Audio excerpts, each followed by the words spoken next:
하나님께서 사랑하시는 우리 지산교회에 함께 예배드리게 되어서 무한한 영광입니다. 또 부족하고 부족한 저를 이 귀한 자리에 초청해 주신 우리 정재학 목사님 감사합니다. 한 달 전에 우리 목사님께서 우리 총회 임원과 함께 또 몬트리올 방문하셔서 또 함께 귀한 은혜 많이 나누었습니다. 우리 존경하는 진상화 장로님, 박흥병 장로님 또 이렇게 뵙게 되어서 또한 영광입니다.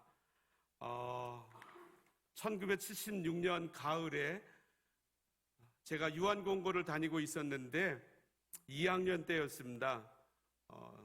학급에 있는 친구가 저에게 다가오더니 자기하고 같이 교회를 가자는 것입니다. 저는 그때 예수 믿지 않았는데 그 친구의 말이 그렇게도 마음이 끌렸습니다. 그래서 그 친구를 따라 발걸음을 교회로 옮겼습니다. 토요일이었습니다. 지하실 교회였는데 그곳에 가서 몇 명 모이지 않았지만 저의 신앙의 발걸음이 그렇게 시작되었습니다. 1980년에 서울신대 신학과를 들어갔습니다. 그때 첫 학기 등록금이 26만 원이었습니다.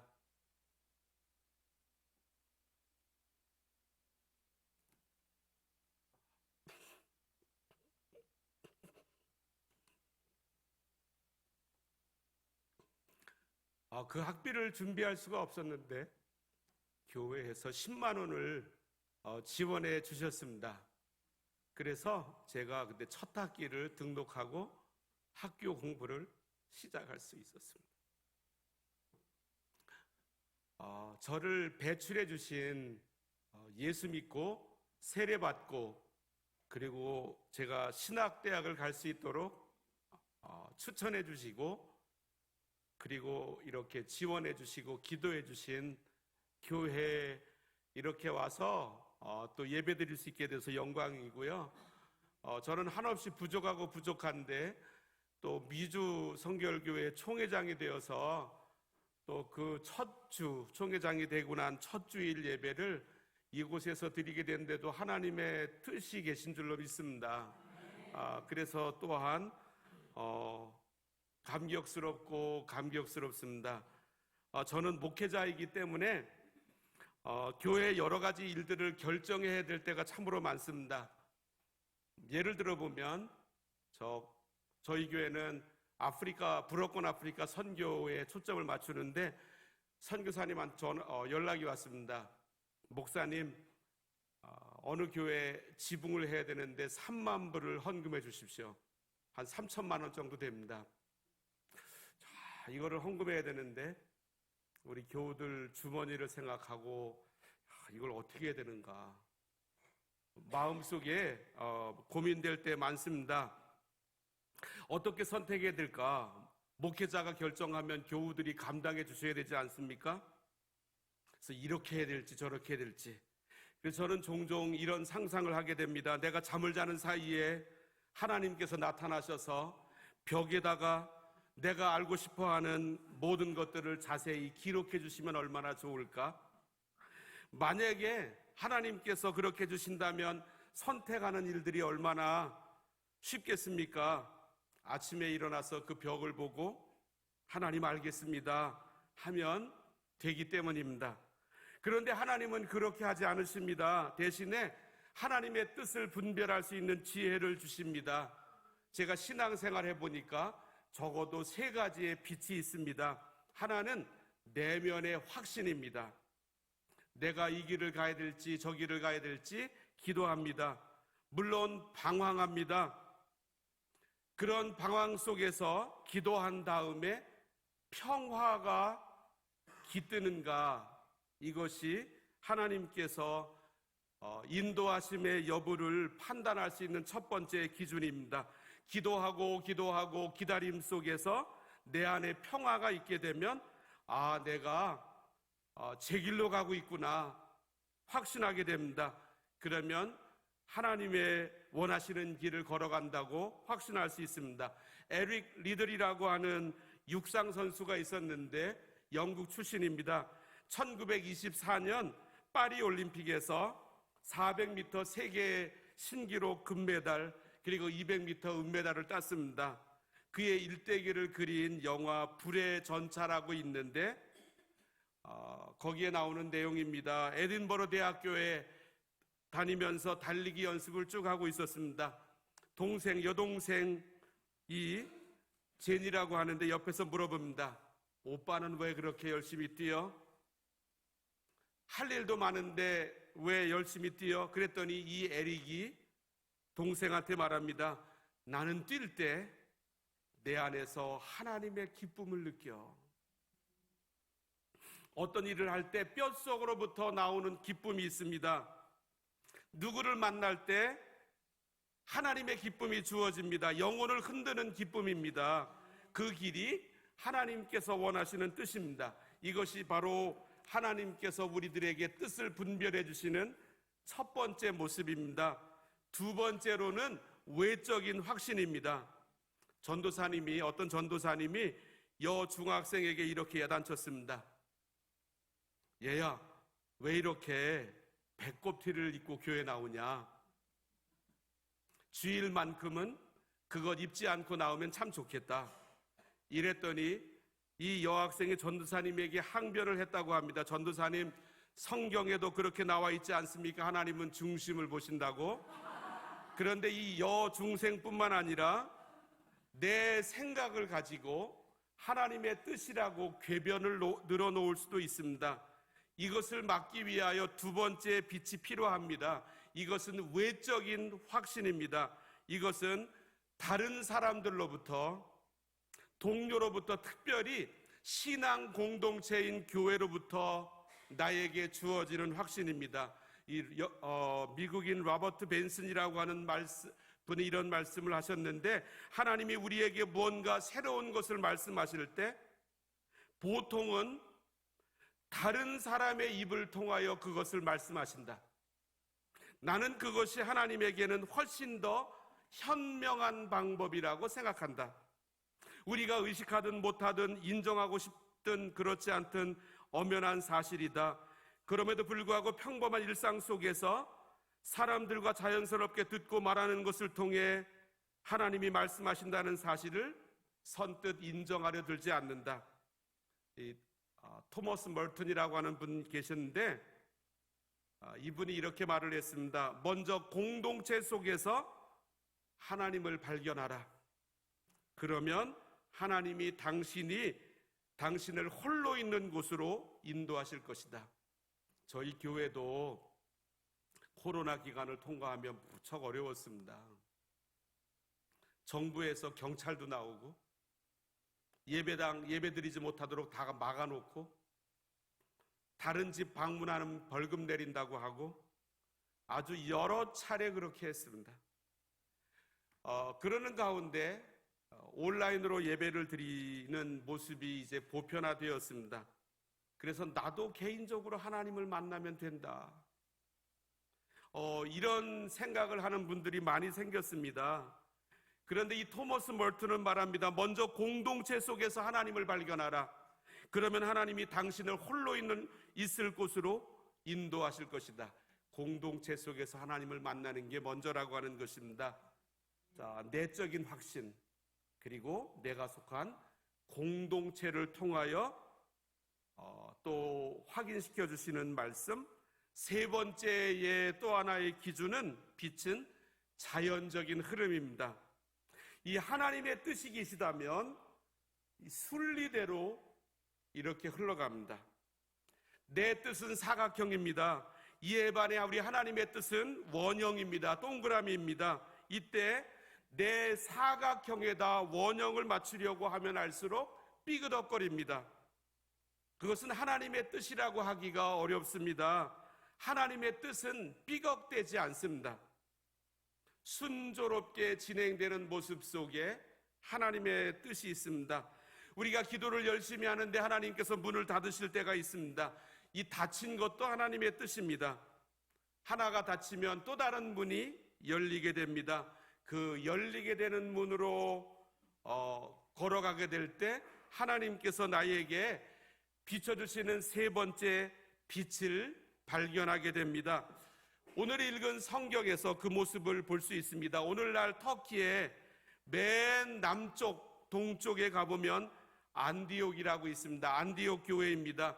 바울은 그곳 교회에서 선교 파송을 받습니다. 그의 원래의 목적은 터키 지역 선교에 있었습니다. 당시는 이 터키를 소아시아라고 불렀습니다. 그런데 이 길이 자꾸 막히는 것이었습니다. 그런데 바로 여기에 하나님의 일하심이 있었습니다. 하나님께서 일하십니다. 특별히 우리 하나님은 믿음의 사람들에게 개입하십니다. 하나님께서 어느 날 내 삶 속에 들어오십니다. 성경의 역사는 하나님이 찾아오셔서 사람들 삶 속에 개입하신 역사입니다.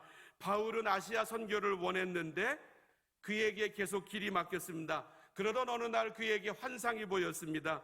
오늘 읽은 사도행전 16장 9절을 보면 밤에 환상이 바울에게 보이니 마케도냐 사람 하나가 서서 그에게 청하여 이르되 마케도냐로 건너와서 우리를 도우라 하거늘.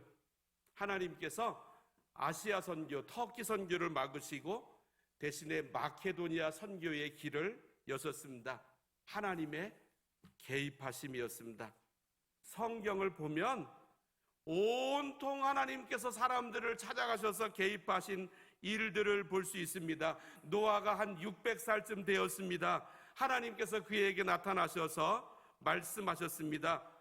너는 고페르 나무로 너를 위하여 방주를 만들되. 하나님은 아브라함의 나이 75세가 되었을 때 그의 삶에 개입하셨습니다. 너는 고향과 친척과 아버지의 집을 떠나 내가 내게 보여줄 땅으로 가라. 땅의 모든 족속이 너로 말미암아 복을 얻을 것이라. 하나님은 예수님의 육신의 어머니 마리아에게도 개입하셨습니다. 지금 요셉과 정혼 기간을 보내고 있는 여인이었습니다. 여인의 인생에서 어쩌면 가장 달콤하고 설레는 시간이라 할 수 있습니다. 그런데 천사를 보내셔서 마리아의 삶에 개입하셨습니다. 그의 인생길을 바꿔 놓으셨습니다.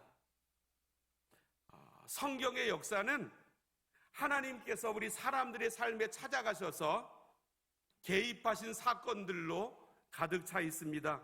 하나님은 제 인생에도 개입하셨습니다. 제가 예수 믿도록 제 한 반에 있는 친구를 저에게 보내주셨습니다.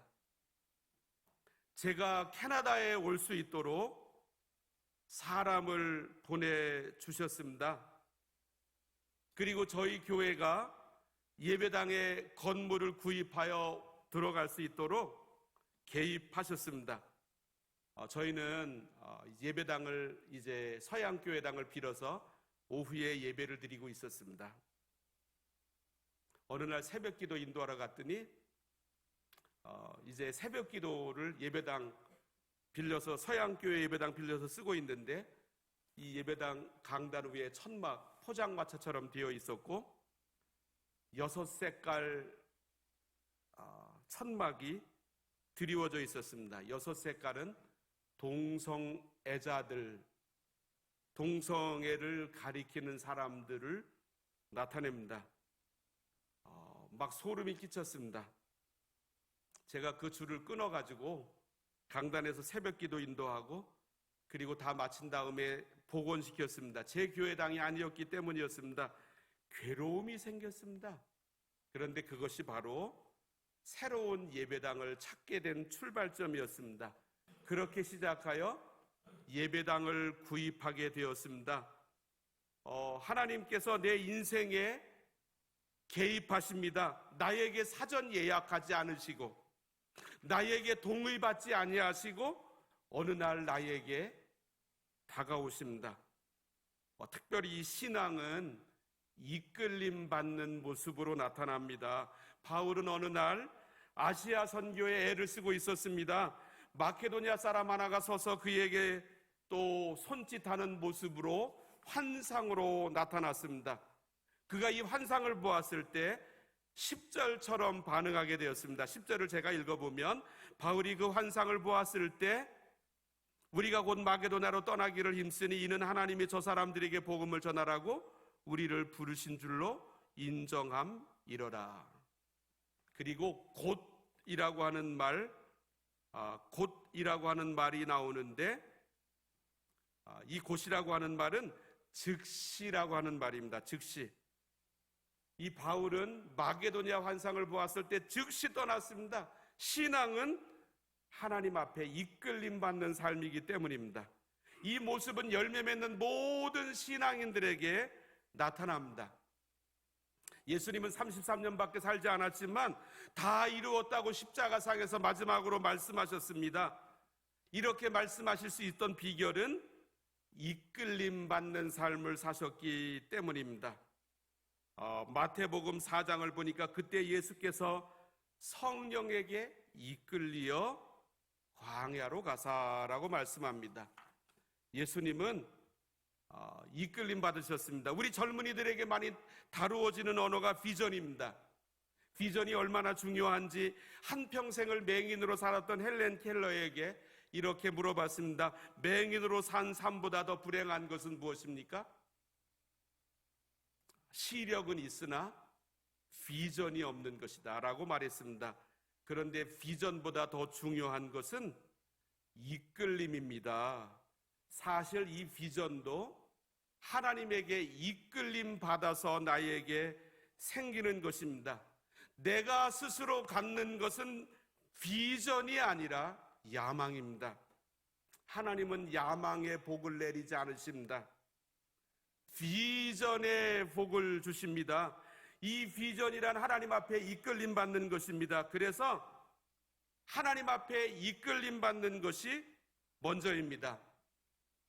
애굽을 탈출했던 백성들이 어떤 길을 갔는지 출애굽기 13장에 나오는데 여호와께서 그들 앞에 가시며 낮에는 구름 기둥으로 그들의 길을 인도하시고 밤에는 불 기둥을 그들에게 비추사 낮이나 밤이나 진행하게 하시니 낮에는 구름 기둥 밤에는 불 기둥이 백성 앞에서 떠나지 아니하니라. 자기 마음대로 간 게 아니고 구름 기둥과 불 기둥이 이끄시는 대로 갔습니다. 구름이 성막에서 떠오르는 때는 이스라엘 자손이 곧 행진하였고 구름이 머무는 곳에 이스라엘이 진을 쳤으니, 기도도 하나님에게 이끌림 받는 것입니다. 우리가 아는 저 유명한 구절 로마서 8장 26절에 우리는 마땅히 기도할 바를 알지 못하나 오직 성령이 말할 수 없는 탄식으로 우리를 위하여 친히 간구하시느니라. 저희 교회가 선교로 나아가게 된 계기가 있었습니다. 1998년 12월에 토론토에 있는 선배 목사님께서 저에게 전화를 걸어오셨습니다. 러시아로 선교사님을 파송하는데 매달 3,000불씩 보내야 합니다. 그런데 500불이 모자르니 5년간 매월 500불씩 지원해 주십시오. 당시 저희 교회 형편에 500불은 지금의 5,000불, 한 500만 원 정도의 가치가 있었습니다. 재정적인 형편으로 보면 할 수는 없었지만 하겠다고 응답을 했습니다. 그리고 그 다음에 3월에 파송식을 하게 되었고 2년 뒤에는 러시아 단기 선교를 가게 되었습니다. 이렇게 해서 이제 저희 교회가 선교를 시작하게 되었는데 이렇게 5년, 6년 동안 러시아 선교를 했습니다. 그런데 저희 교회가 불어권 아프리카 선교로 또 초점을 넓혀가게 된 때에는 또 계기가 있었습니다. 2001년도에 저희가 러시아 선교를 갔습니다. 그 마지막 부분에 선교사님이 레닌그라드라고 옛날 이름으로 생페테르부르크라고 복원된 그 이전의 이름으로 저희들을 보내셨습니다. 점심시간이 되었습니다. 에르미타지 박물관을 보고 나와서 맥도날을 갔는데 거기에서 후배 권영준 선교사님이라고 하는 분을 만났습니다. 그분이 명함을 주고 헤어졌습니다. 그분 불어권 아프리카 선교사님이었는데 어떻게 러시아에서 그분을 만나게 되었습니다. 그로부터 만 5년이 더 지난 시간이었습니다.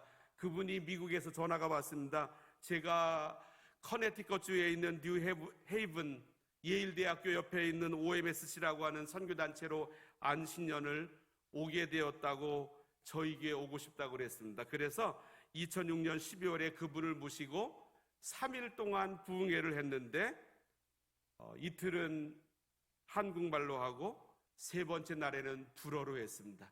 저희 교회 집사님이 불어로 기도하고 불어로 성경 읽고 불어로 찬양하고 불어로 설교하고, 그래서 그때부터 불어권 아프리카에 선교를 시작하게 되었고, 그분이 카메룬 복음신학대학 학감으로 있었는데 그분의 이끌림을 받아서 이제 그곳에 단기 선교를 가게 되었고, 그리고 그 신학대학을 저희들이 섬기게 되었습니다.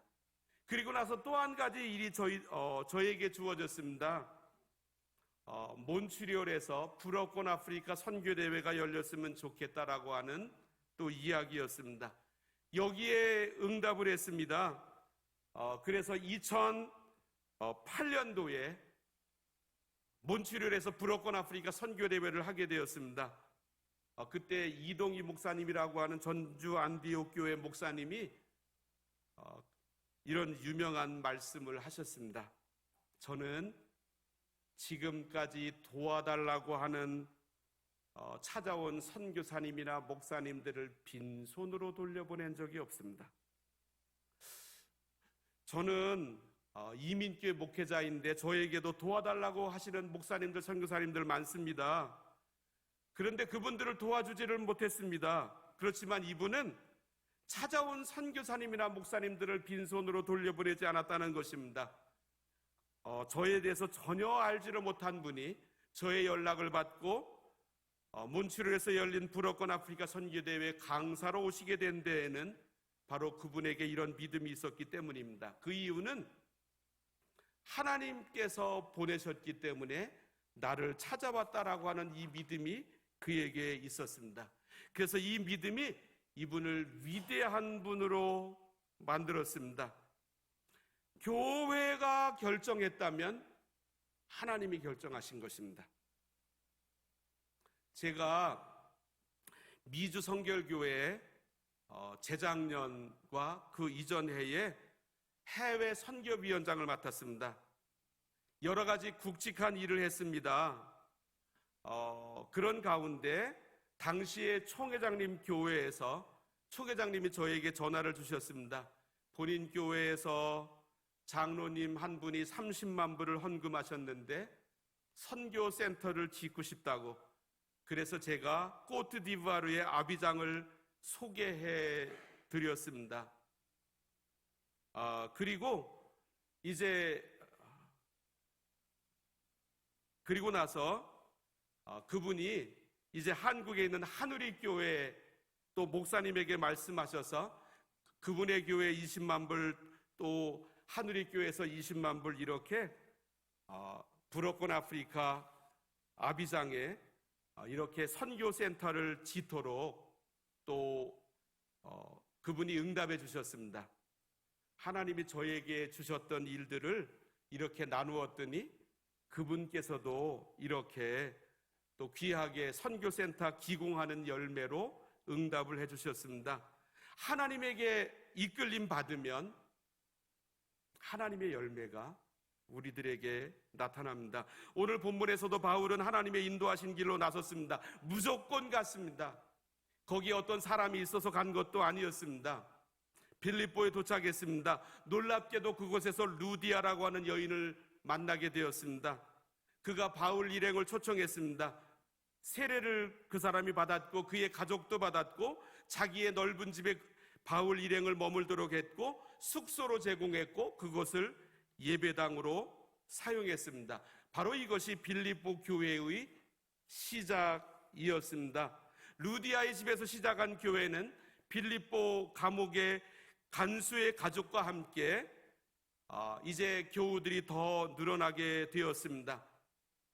그 이후로부터 이제 이 빌립보 교회는 바울을 향한 후원자가 됩니다. 나중에 바울이 로마 감옥에서 빌립보 교회에 편지를 쓰게 되는데, 빌립보 교회가 그때까지 바울의 든든한 후원자가 되었음을 빌립보서에서도 이렇게 보여주고 있습니다. 제가 읽어드리면, 그러나 너희가 내 괴로움에 함께 참여하였으니 잘하였도다.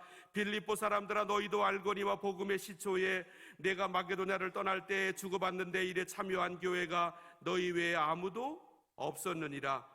내가 선물을 구함이 아니여 오직 너희에게 유익하도록 풍성한 열매를 구함이라. 이 바울이 그 환상 중에 하나님의 개입하심을 받아들여 믿음으로 발걸음을 내어 디뎠더니 이러한 놀라운 열매를 거두게 되었습니다. 저는 제 지난 인생을 이렇게 쭉 돌아보니 제가 생각했던 길들은 많이 막혔습니다. 하나님께서 저에게 사람들을 통해서 길을 열어주셨습니다. 제가 작년 초에 몬트리올에 있는 어떤 목사님이 저보고 목사님이 부총회장을 해야 된다고 아주 강력하게 권하시고 그분이 저를 추천해 주셨습니다. 그리고 나서 미국에 있는 몇 분의 목사님들이 갑자기 저에게 전화를 주셨습니다.